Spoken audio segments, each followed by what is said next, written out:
On parle aujourd'hui de l'une des figures éminentes, un des pionniers du tourisme en Égypte, surtout le tourisme d'aventure. Notre invité aujourd'hui est M. Rami Elisiag. Il est né en 1959 au quartier de Dahir, l'un des quartiers les plus riches en patrimoine égyptien. Il a fait ses études en économie à Alexandrie, puis il est parti en Suisse pour faire des études en tourisme et hôtellerie. Il a toujours travaillé dans ce domaine, comme son père et son frère, et gère une des plus grandes compagnies touristiques en Égypte. Il aime le désert et voit en cette nature sublime et unique une source importante de richesse du pays et un des espoirs qui pourrait aider à faire revivre le tourisme en Égypte.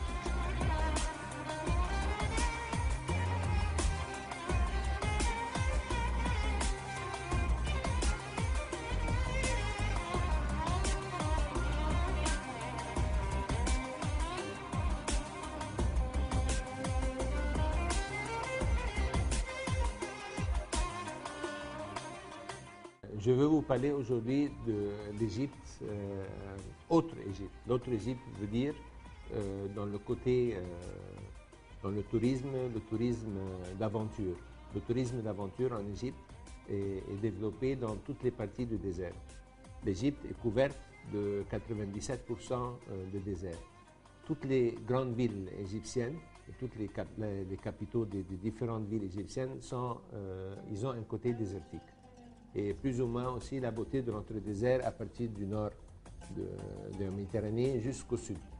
Si on parle du côté ouest, le côté ouest de l'Égypte est couvert à partir de Marsa Matruh sur la mer, dans le nord, en descendant vers Siwa, en descendant vers la grande mer de sable, qui couvre une grande surface de l'Égypte, et en terminant par le Guelf el-Kibir, et au-dessus la montagne de Oïnet.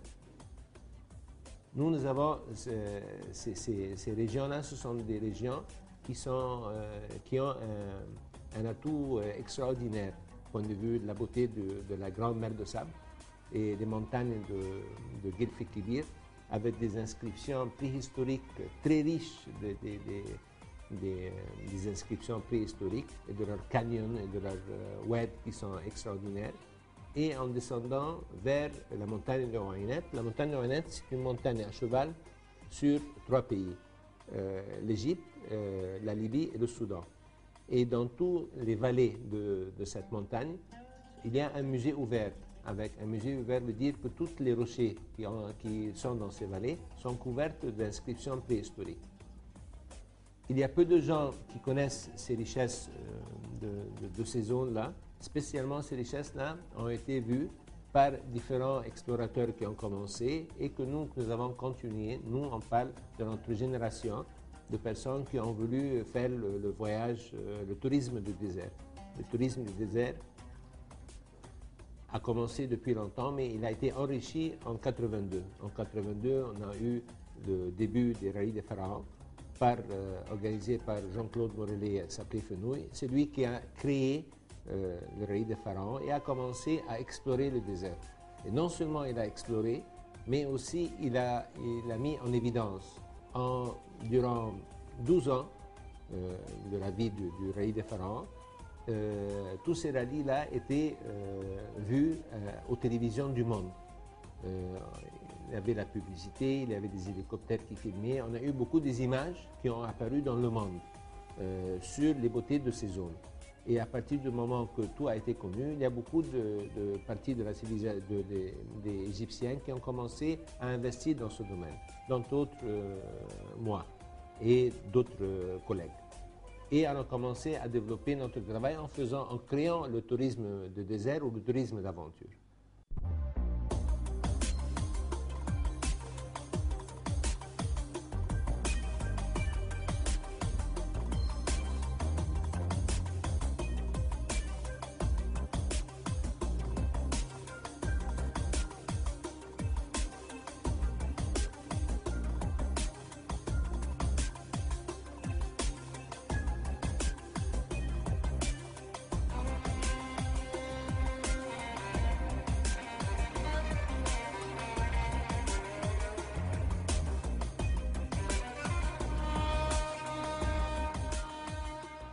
Si on va aussi de l'autre côté, au centre de l'Égypte, nous avons la plus grande espace de dunes qui s'appelle les dunes de Ghad Abou Maharra.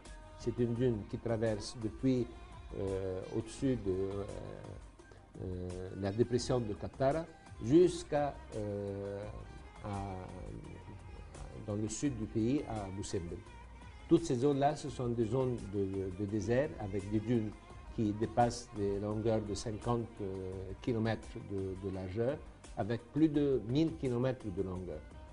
Toutes ces zones-là sont aussi des beautés de désert extraordinaires que nous avons développées dans beaucoup d'opérations et d'aventures, que actuellement, c'est dans les programmes de la plupart des compagnies qui font le tourisme de désert. On ne peut pas oublier aussi le côté est du pays, avec ces chaînes de montagnes qui commencent à partir de Suez et qui se terminent jusqu'à Halaïb. Ce sont aussi une superficie de à peu près de 1000 km de longueur, avec des largeurs différentes qui étalent depuis 50-60 km à 10 km de largeur, avec beaucoup de vallées dans toutes ces montagnes et là qui sont des zones complètement très belles et susceptibles à faire beaucoup de voyages de désert. Et les touristes qui s'intéressent au tourisme désertique, ce sont surtout les étrangers ou bien il y a des Égyptiens qui s'intéressent aussi à ce genre? Ça a commencé avec les étrangers. Mais maintenant, toute notre jeunesse égyptienne, il y a beaucoup de jeunesse, toutes les jeunesses qui ont vu le développement des rallyes et des voyages dans le désert, qu'eux, ils ont commencé à s'intéresser à ce domaine. Nous, dans notre domaine, quand nous on a commencé le travail il y a 30 ans, on était très limité, le nombre de personnes ou le nombre de compagnies intéressées dans le voyage de désert. Aujourd'hui, ce nombre-là a été multiplié 10 fois ou 15 fois. Donc, ce qui veut dire qu'il y a beaucoup de jeunes et beaucoup de personnes qui commencent à s'intéresser dans ce domaine et à travailler dedans. Nous avons juste un exemple pour expliquer les oasis d'Égypte, par exemple comme Bahreïa. Il y a 25 ans, il y avait juste 4 ou 5 voitures. Aujourd'hui, après 25 ans, il y a plus de 1000 voitures. Donc, il y a plus de 2000 ou 3000 personnes dans les oasis comme Bahreïa et le similaire à Siwa dans les autres oasis. Ils ont commencé à travailler dans ce domaine et c'est devenu leur métier. Leur métier, c'est devenu un métier d'être un guide de désert et un conducteur, accompagnateur de désert. Ce qui quelque chose qui est extraordinaire que le développement de ces gens. Alors, il n'y a plus seulement des étrangers, mais aussi beaucoup d'Égyptiens qui travaillent dans ce domaine. Et si on parle dans le côté du Sinaï et de la mer Rouge, la même chose, nous avons toutes les villes, comme la ville de Sharm el-Sheikh, la ville de Hurghada, la ville de Marsa Alam, qui a eu le développement de travail de guides de désert et des compagnies qui ont investi dans le domaine du désert. On vient de vues voitures, quads et des tentes et des bivouacs à l'intérieur et qui commencent à prendre le tourisme en des visites de demi-journée ou journée ou plusieurs journées pour passer le temps dans le désert. La même chose, les Bédouins qui vivent soit dans la zone de la mer Rouge, soit dans la zone du Sinaï, soit dans la zone de Marsa Matruh, ils ont commencé à avoir un métier d'être guide de désert et travailler aussi dans le désert et d'investir dans le domaine du désert.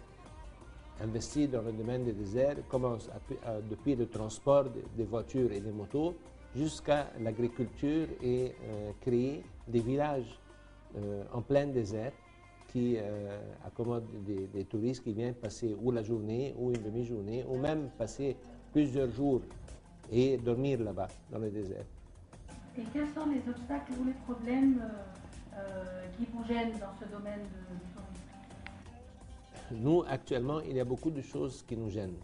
Les choses les plus importantes, c'est même les autorités égyptiennes et les autorités militaires, parce que la plupart des zones du désert, ce sont des zones frontalières. Frontalières, ça veut dire qu'ils sont à côté des frontières. Et comme les frontières ne sont pas aussi sécurisées que normal, point de vue, si on parle de la frontière ouest entre nous et la Libye, actuellement, il y a des tensions qui entre ces frontières, de peur des trafiquants, de peur des trafics d'armes entre nous et différents pays. La même chose si on parle du sud quelques parties du sud, il y a le trafic qui gêne. Et la même chose dans le côté de Sani. Alors les autorités militaires ou policières sont très inquiètes par ce danger qui existe aux gens. Et la façon de réagir est parfois un peu, comment dire, un peu trop restreint sur notre travail. Ce qui veut dire qu'on doit être accompagné par une sécurité. Cet accompagnement-là coûte aux compagnies qui organisent. Et en plus, le touriste ne se sent pas libre. Il se sent toujours avec une sensation qu'il a une sécurité avec lui, ça le gêne. D'un autre côté, quand il voit la sécurité, il est un peu plus tranquille, surtout dans les zones où on est dans les zones de frontières comme la Grande Mer de Sable, dans le Guet Kiwi, dans ces zones-là, ce sont vraiment des centaines de kilomètres dans la nature, où la première ville est à peu près à 500 ou 600 kilomètres de là où on est. Et c'est important d'être en sécurité. Quoique les accidents sont minimes, ou comme on a eu un enlèvement qui a été fait il y a 2 ans dans une zone, et c'était un enlèvement, il n'y avait pas beaucoup de risques. Mais le risque existe, c'est pour ça que c'est notre restreint. D'un autre côté, le gouvernement doit encourager ce genre de tourisme. L'encourager, non seulement il doit donner des facilités dans nos exportations de tout nos matériel. Tous nos matériels, ce sont ou des voitures, ou des communications, ou des équipements pour... Le désert n'est plus comme avant. Le désert, avant, c'était des zones où très peu de gens peuvent y aller. Aujourd'hui, avec toutes les possibilités de technologie qui existent entre voitures, communication, transport de matériel, fait que le désert est accessible à tout le monde. Et il faut le contrôler, il faut qu'ils aident à renouvellement de ces équipements et le financer, parce que c'est une source importante de revenus. Quand on compare le revenu qui venait dans le tourisme de désert il y a 20 ans et le revenu qui vient du tourisme du désert actuellement, il a augmenté plus de 100 fois. Ce qui veut dire que ce sont des sources importantes pour le revenu global du tourisme en Égypte.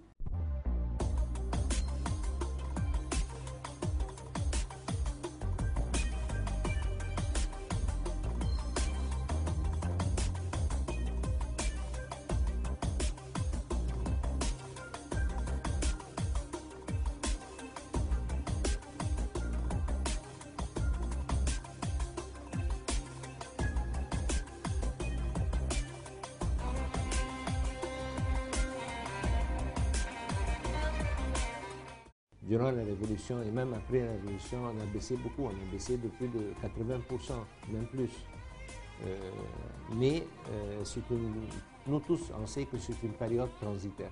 Cette période transitaire-là, jusqu'à ce qu'on a les élections, nous avons un nouveau président, ça va retourner. Déjà, depuis octobre prochain, les demandes sont commencées à venir et il y a une lumière qui apparaît au fond du tunnel. Ce qui veut dire que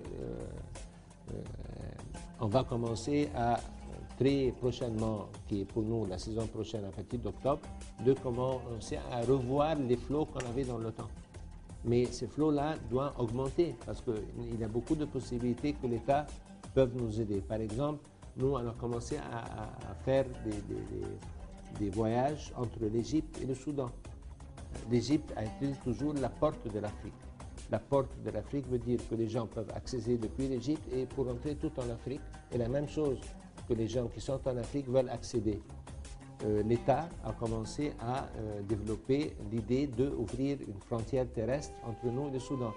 Et notre compagnie, en novembre passé et février de cette année, on a commencé à faire des voyages entre nous et le Soudan. Et il y a une route actuelle qui sont en train de finir, que normalement, d'après les journaux, cette route doit se terminer à la fin de 2012, qui va ouvrir des frontières entre l'Égypte et le Soudan à 120 km de Abu Simbel, il y a une zone de frontière qui s'appelle Arkin. Et la même chose du côté de la mer Rouge, il y a la région de Halay, où aussi il y a un accès qui doit être développé entre l'Égypte et le Soudan, ce qui veut dire que toute la zone de la mer Rouge et tous comme Marsa Alam et les autres, ils auront accès à la zone de la mer Rouge du Soudan qui est pour Soudan. Et dans ce cas-là, il y a beaucoup de programmes qui peuvent être développés, des programmes qui peuvent être sur les frontières et sur les mers de la mer Rouge. Ils ont des sites vierges de plongée et de beauté de mer extraordinaires. Alors, l'État est en train de développer ça. On est en train actuellement de voir avec la nouvelle Libye le développement d'ouverture des frontières entre nous et la Libye. Nous avons une seule frontière entre nous et la Libye, qui est la zone du nord, le Serloum. L'État est en train d'étudier de descendre à peu près à 200 km ou plus et ouvrir la frontière entre la ville ou le village de Jarboub et le village de Siwa, ce qui facilite beaucoup l'accès de tourisme et de commerce entre nous et la Libye. La même chose, on est en train aussi d'étudier, de présenter aux différents gouvernements, d'ouvrir une frontière entre la ville de Koufra et la ville de Dakhla, dans le fond sud du pays, ce qui va aider aussi au développement touristique et commercial du sud du Soudan, de la Libye, avec le sud de l'Égypte. Mais il y a des voix qui s'élèvent contre cette ouverture des frontières entre nous et la Libye, puisque la Libye c'est un pays où il y a beaucoup de turbulences politiques. Peut-être il va être divisé très bientôt, on ne sait pas encore qu'est-ce qui va se passer. Est-ce que ces frontières-là, ou l'ouverture des frontières, ça va nous causer, nous, du point de vue tourisme, ça peut nous causer des problèmes? Écoutez, moi je suis très fixé par cette idée qu'il faut que l'Égypte ouvre ses frontières avec le monde qui est autour de nous. Si on ferme nos frontières, on ferme le développement économique de notre pays. Les pays à côté, comme la Libye et le Soudan, ce sont des pays qui sont en voie vers la démocratie et du changement. Il faut les aider dans ça. Il faut commencer à montrer dans ces pays la nécessité de développement de l'économie de leur pays, point de vue touristique, point de vue économique. Je dis quelque chose, moi j'étais en Libye et je suis en train de parler avec beaucoup de compagnies libyennes pour commencer à faire des voyages dans le désert, entre le désert libyen et le désert égyptien. Dans le monde européen qui est devant nous, de l'autre côté de la Méditerranée, nous avons un potentiel de clients qui est très élevé, qui peut couvrir tous ces développements de notre domaine, le domaine du tourisme. La Libye a sur son territoire une grande majorité de sites touristiques romains qui a été pendant beaucoup des années, des milliers d'années. Et ils sont très bien préservés. Moi j'ai été là-bas, j'étais impressionné par les villes romaines complètement, pratiquement intactes, qui ont besoin d'être un peu aménagées et seront des sites superbes. Donc la Libye est très riche. La Libye est très riche point de vue de son potentiel de désert et son potentiel archéologique. N'en parlons pas de leur mer. Les Libyens, ce sont des gens comme nous qui veulent travailler et qui veulent développer leur travail. Et si on parle du domaine du désert et tourisme d'aventure et de désert, ces pays sont très riches. L'Égypte, la Libye et le Soudan. Et le triangle doré. Et on peut aussi ajouter le Tchad. Je vous dis quelque chose. Entre la frontière égyptienne, à Karkour Talh, et la frontière de Tchad, il y a 500 km. 500 km pour nous qui font le désert, on le fait en 2 journées, en 2 jours. Et en 2 jours, si on voit toute la partie nord-est du Tchad, il y a des zones pas belles, mais vraiment extrêmement superbes. Alors, tous ces 4 pays, je les appelle tous les pays du nord-est africain. Le nord-est africain, entre les 4 pays, que ce soit l'Égypte, la Libye, le Tchad et le Soudan, nous avons des richesses dans notre tourisme à nous, qui est le tourisme du désert, le tourisme d'aventure, une source de revenus incroyable qu'il faut utiliser. La seule façon de l'utiliser, c'est de développer des programmes en commun et développer le potentiel et ouvrir les frontières. Ça, point de vue touristique, point de vue commercial, quand tu ouvres tes frontières, le commerce passe. Et quand tu fermes les frontières, les commerces sont limités. Du point de vue de la sécurité, il faut que les États s'arrangent pour qu'ils maintiennent la sécurité d'une façon ou d'une autre. C'est leur travail. Et nous, le travail des hommes d'affaires et des commerçants est de développer un point d'intérêt entre les 4 pays. Si on parle de l'ouest de l'Égypte, mais si on parle de l'est en Égypte, il y a la même chose. Il y a l'ouverture vers d'autres pays, l'ouverture vers l'Arabie saoudite et l'ouverture vers la Jordanie. Ce sont des ouvertures qui peuvent se faire en facilitant le transport. Maintenant, à Safag, nous avons plein de nouveaux passages des grands catamarans qui transportent des camions et des voitures entre l'Égypte et l'Arabie saoudite. Il faut que ça fonctionne. Il y a aussi le grand projet du pont qui va être traversé la mer Rouge et va relier l'Égypte à l'Arabie saoudite. Si ce projet incroyable se passe, c'est une ouverture complètement de l'Afrique, de l'Égypte vers l'Asie. Et le commerce et le tourisme et tout le transport entre ces 2 pays sera extraordinaire. On ne doit pas avoir peur de l'ouverture. On doit ouvrir le pays, on ne doit pas le fermer. Si on va le fermer, on est dans une économie fermée. Si on ouvre l'économie, ça va être une économie ouverte. Et l'Égypte, comme il est, avec son nombre de population et ce potentiel de population, que ce soit docteur, ingénieur, professeur, l'ouverture, c'est dans notre intérêt, ce n'est pas contre notre intérêt.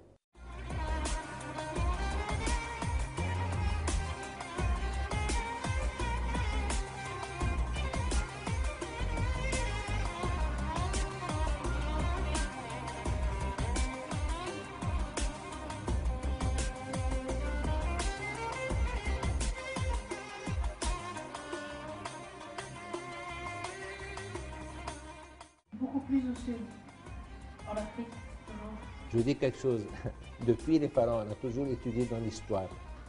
L'Égypte pharaonique a maintenu ses relations jusqu'à Kenya, Éthiopie et Kenya. Toutes les ressources du Nil, ils maintenaient des relations économiques et politiques entre eux et tous ces pays. Ils étaient intelligents et nous aussi, on est aussi très intelligents. Mais les restrictions politiques ferment ces relations et c'est contre, je vous dis quelque chose. L'intérêt politique ne doit pas être contre l'intérêt économique d'un pays. On a besoin d'une autre pensée politique. Il faut avoir une ouverture une ouverture politique, une ouverture économique, une ouverture culturelle. L'Égypte a toujours le rayon de développement dans le monde. On a toujours été, pendant qu'on était toutes les civilisations pharaoniques, on était vraiment et il faut que ça continue. Il n'y a rien nous avons tous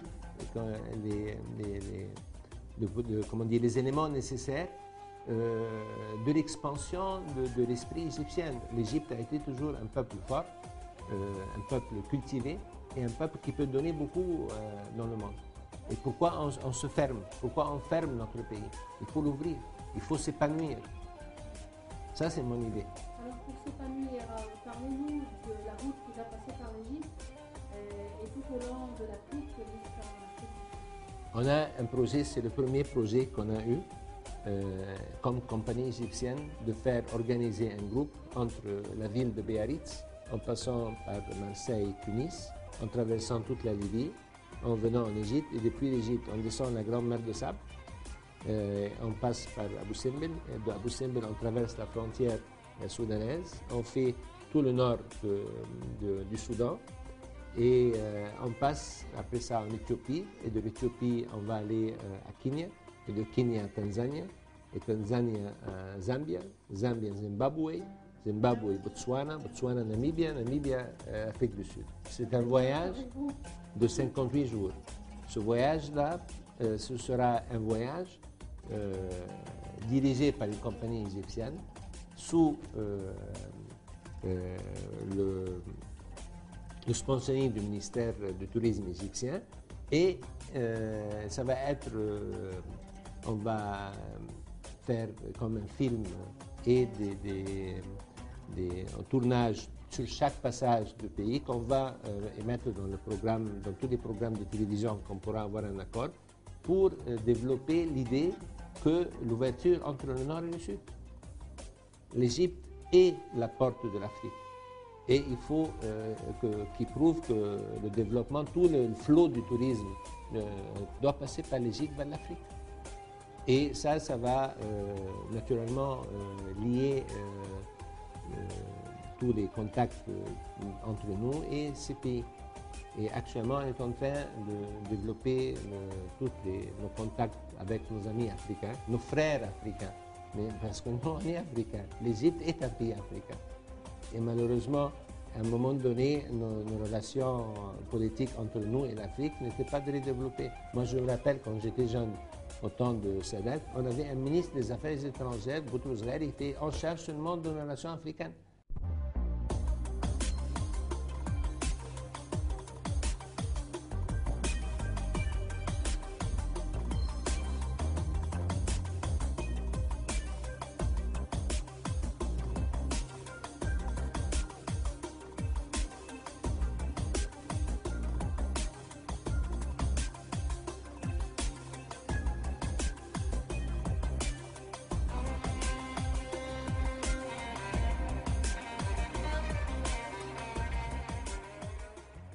Je vais vous dire quelque chose et je dois être très clair. Quand on dit que l'Égypte est un pays pauvre, c'est une faute qui doit être, on ne peut pas pardonner. On ne peut pas pardonner une personne qui dise que l'Égypte c'est un pays pauvre. On n'est pas un pays pauvre, on est un pays riche et dans tous les domaines. On est riche dans le domaine du tourisme, on est riche dans le domaine de l'agriculture, on est riche dans le domaine de mines. Nous avons des montagnes entre Suez et jusqu'à Halayb. Toutes ces montagnes-là sont riches en tous les minéraux possibles. Nous avons du marbre, nous avons de l'or, nous avons de l'argent, nous avons d'autres matériaux qui sont très importants. On est très riche dans notre agriculture. L'agriculture, nous avons le cerveau égyptien. Les savants égyptiens et les paysans égyptiens sont des paysans qui ont beaucoup de connaissances et de travail. Nos savants égyptiens dans le domaine de l'agriculture sont très puissants et très forts. Ils ont développé beaucoup de solutions pour arriver à avoir notre autonomie point de vue agriculture. Et aussi, nous avons le Nil. Et en plus, nous avons le passage le plus important, le canal de Suez. Et nous avons les beautés de notre pays. Donc, on ne peut pas dire que l'Égypte, c'est un pays qui est pauvre. Ça, c'est un. Deux, toutes nos possibilités avec nos frères, que ce soit les Soudanais ou les Libyens, ce triangle entre les trois pays, l'Égypte, la Libye et le Soudan, peuvent donner une force économique importante dans cette zone. Il faut qu'on s'unifie avec ces trois pays qui sont nos voisins. Et ensemble, on peut créer un centre économique très important. On est autosuffisant dans tout. On est autosuffisant dans l'eau, dans l'agriculture, dans les minéraux, dans le pétrole, dans l'éducation. Il faut vraiment fortifier ce rassemblement-là et le bénir et que les peuples se joignent. Et dans ce cas-là, moi je suis sûr à 100%, si on fait un plan sur 20 ans, sur 30 ans, sur 40 ans, on aura une économie très importante. Il faut que nos gouvernements font ça. Il faut que les gens qui donnent leur programme de présidentiel, ça c'est leur priorité. Ça c'est la première priorité.